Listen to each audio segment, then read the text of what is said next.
샬롬. 오늘도 하나님 말씀 앞에 나오신 여러분 환영합니다. 이렇게 기도하겠습니다. 하나님, 오늘도 우리에게 귀한 말씀 주시니 감사합니다. 이 말씀이 우리 심령 가운데에 용기와 소망과 지혜가 될 수 있도록 이 시간에 역사하여 주시옵소서. 세상을 따라가지 아니하고 하나님의 자녀답게 명예롭게 살아갈 수 있도록 지금 이 시간 우리에게 말씀하여 주시옵소서. 예수님의 이름으로 기도했습니다. 아멘. 오늘 함께 살펴볼 말씀 사무엘상 10장 17절에서 27절, 사무엘상 10장 17절에서 27절까지 함께 보도록 하겠습니다. 오늘도 성취하신 우리 주님을 찬양합니다. 하나님께서는 이스라엘 백성들에게 하나님의 원리로 이제 사울이 왕이 되는 과정을 알려주십니다. 특히 제비뽑기 방식으로 진행을 하셔요. 베냐민 지파를 세우시는 것을 저와 여러분은 미리 알고 있죠. 그런데 그 당시에 이스라엘 백성들은 과연 누가 왕이 될 것인가 모르는 상태입니다.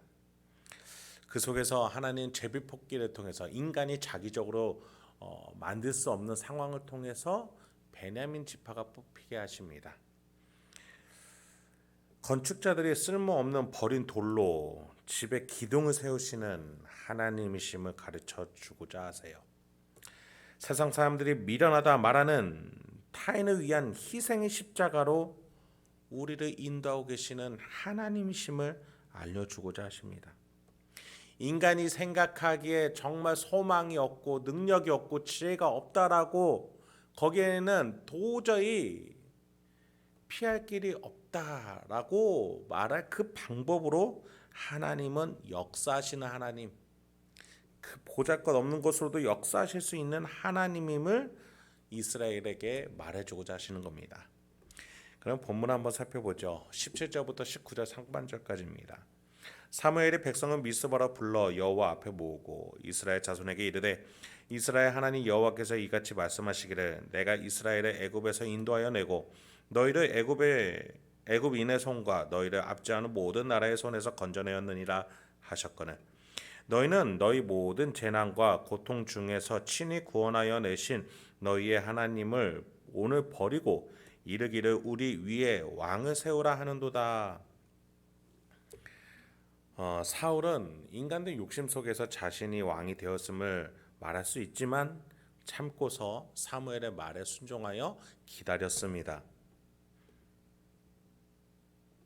그리고 사무엘이 백성들을 모아서 사무엘이 하나님의 방법으로 왕을 세우게끔 기다리고 사무엘은 그것을 이제 진행하게 됩니다.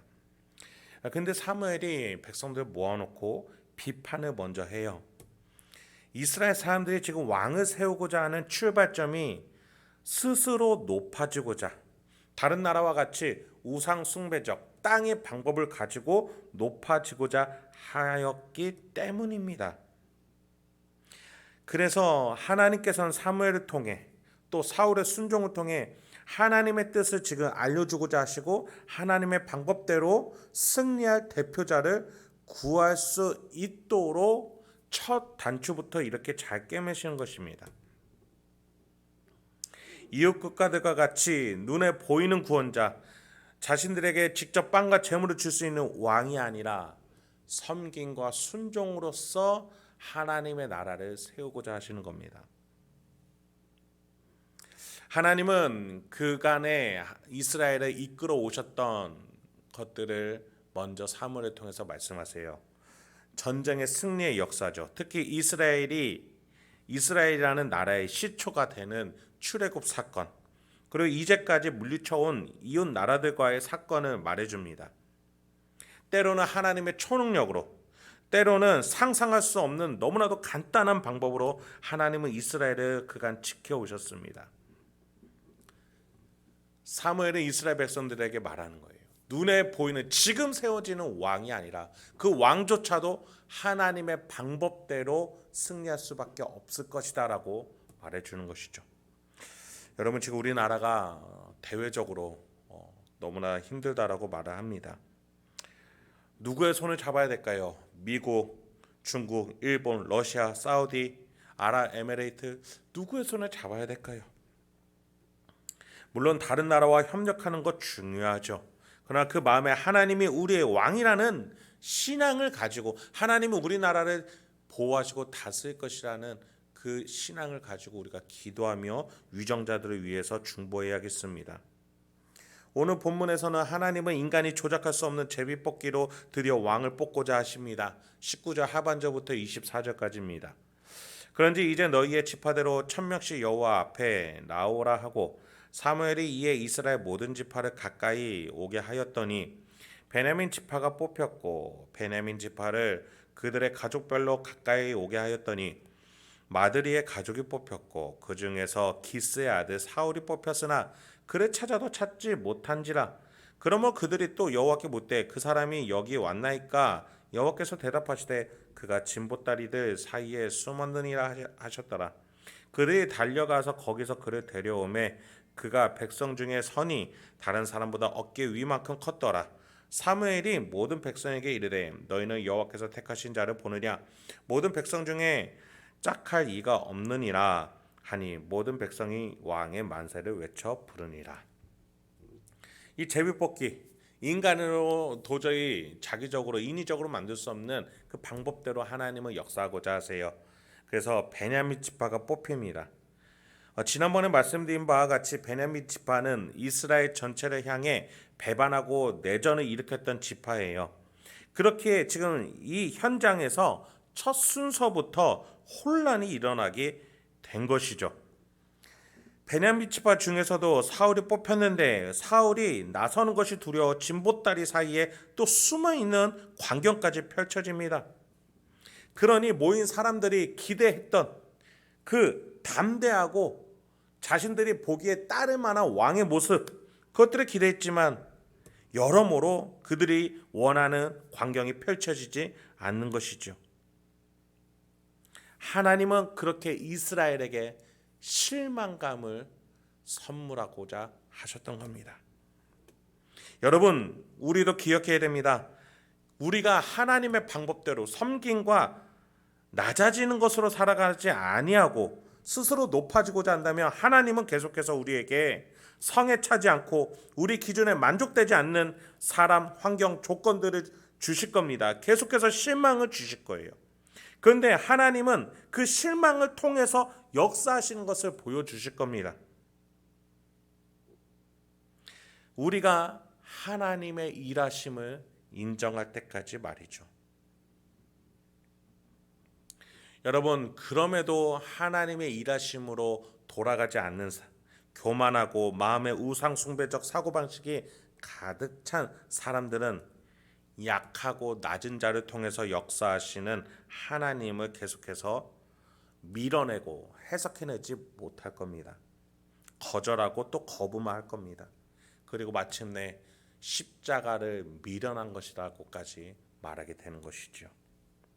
여러분, 우리가 낮아져야 보이는 것이 있습니다. 섬겨야 해석할 수 있는 능력이 있어요. 겸손해야 느낄 수 있는 것들이 있습니다. 하나님의 은혜는 낮아지고 섬기고 겸손한 자가 하나님의 은혜를 느끼고 가지고 해석할 수 있는 겁니다. 여러분, 그래서 우리는 죄인이 먼저 되어야 해요. 죄인에게 하나님이 은혜를 주시기 때문입니다.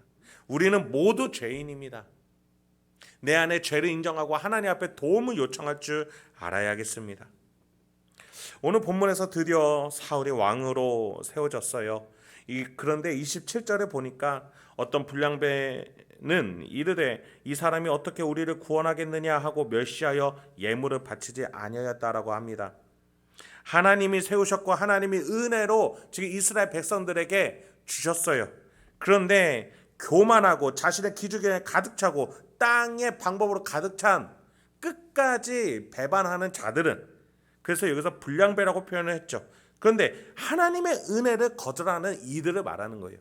이들은 끝까지 하나님의 방법을 거절하는 겁니다. 제비뽑기로 인위적으로 뽑힌 것이 아닌데 제비뽑기로 하나님의 역사임을 분명하게 나타내주고 있는데도 그들은 끝까지 자신의 기준을 내세우는 것입니다.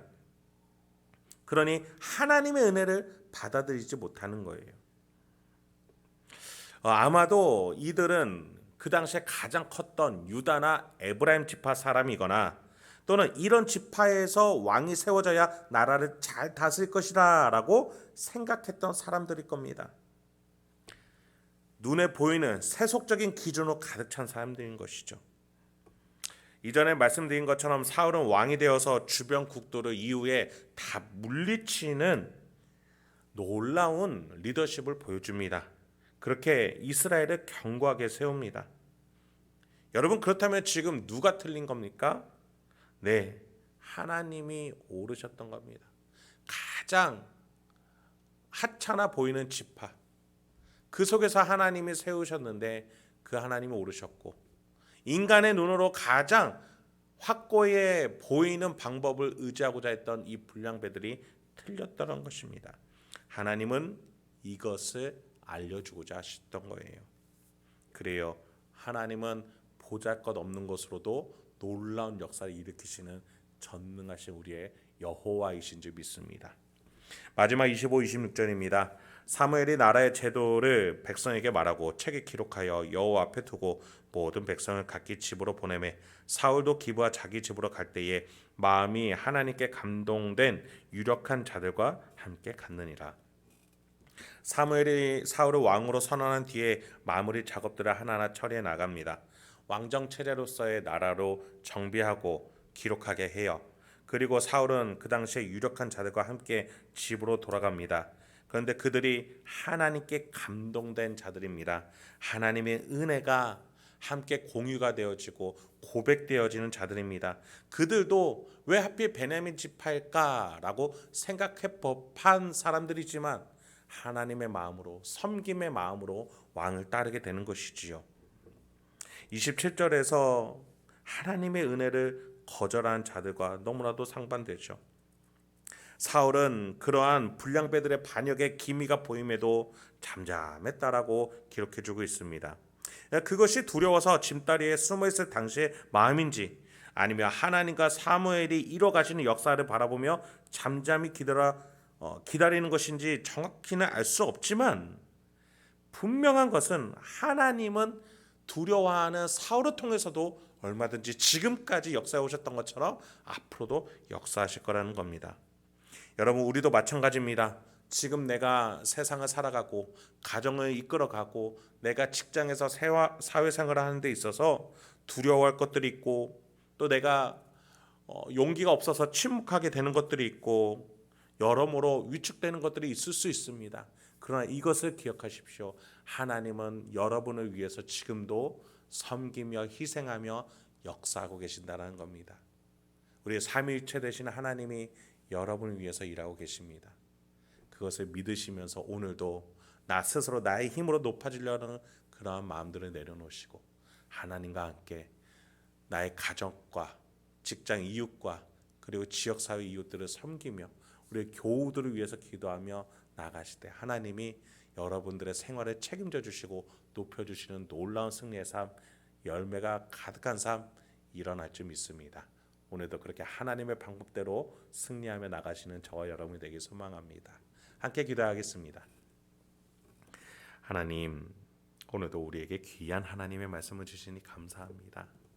주여, 오늘도 내가 어떠한 삶의 태도와 내가 삶의 결정과 판단을 해야 되는지 하나하나 지혜를 주시고 용기와 소망을 주시옵소서. 그래서 오늘 하루도 내가 가는 곳곳마다 천국이 되어지고 예수님의 사랑이 나타나고 하나님의 섭리가 흐르고 있다는 확신을 가지고 살아갈 수 있도록 주여 도와주시고 인도하여 주시옵소서. 예수님의 이름으로 기도했습니다. 아멘.